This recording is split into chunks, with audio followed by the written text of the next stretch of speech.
पहली पुतली रत्नमंजरी राजा विक्रम के जन्म तथा इस सिंहासन प्राप्ति की कथा बताती है, जो पहले भगवान शिव से राजा बाहुबल को मिला और फिर राजा बाहुबल से राजा विक्रमादित्य को। वो इस प्रकार है। आर्यावर्त में एक राज्य था जिसका नाम था अम्बावती। वहां के राजा गंधर्वसेन ने चारों वर्णों की स्त्रियों से 4 विवाह किए थे। ब्राह्मणी के पुत्र का नाम ब्रह्मवीत था। क्षत्राणी के 3 पुत्र हुए शंख, विक्रम तथा भर्तृहरि। वैश्य पत्नी ने चंद्र नामक पुत्र को जन्म दिया तथा शूद्र पत्नी ने धन्वंतरी नामक पुत्र को। ब्रह्मनीत को गंधर्वसेन ने अपना दीवान बनाया, पर वो अपनी जिम्मेवारी अच्छी तरह नहीं निभा सका और राज्य से पलायन कर गया।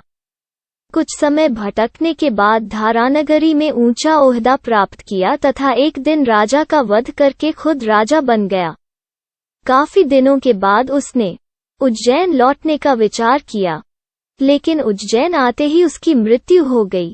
क्षत्राणी के बड़े पुत्र शंख को शंका हुई कि उसके पिता विक्रम को योग्य समझकर उसे अपना उत्तराधिकारी घोषित कर सकते हैं, और उसने एक दिन सोए हुए पिता का वध करके स्वयं को राजा घोषित कर दिया। हत्या का समाचार दावानल की तरह फैला और उसके सभी भाई प्राण रक्षा के लिए भाग निकले। विक्रम को छोड़कर बाकी सभी भाइयों का पता उसे चल गया और वे सभी मार डाले गए। बहुत प्रयास के बाद शंख को पता चला कि घने जंगल में सरोवर के बगल में एक कुटिया में विक्रम रह रहा है तथा कंदमूल खाकर घनघोर तपस्या में रत है। वो उसे मारने की योजना बनाने लगा और एक तांत्रिक को उसने अपने षड्यंत्र में शामिल कर लिया।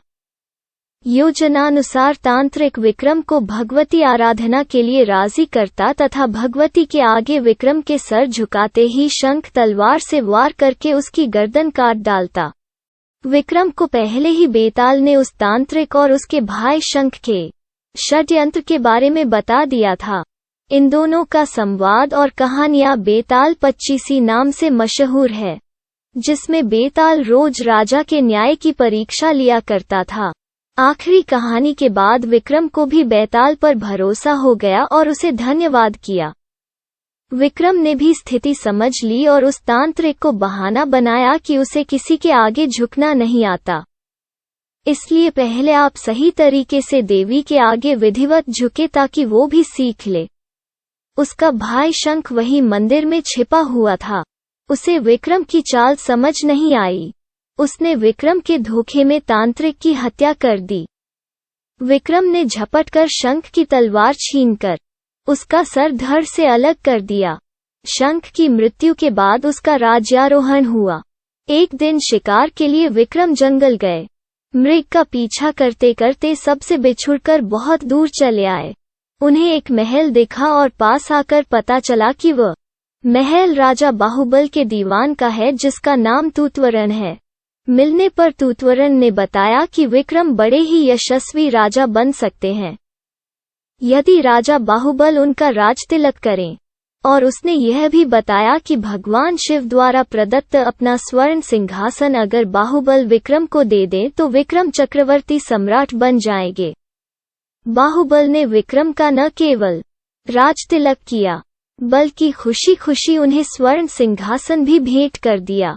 कालांतर में विक्रमादित्य चक्रवर्ती सम्राट बन गए और उनकी कीर्ति पताका सर्वत्र लहरा उठी।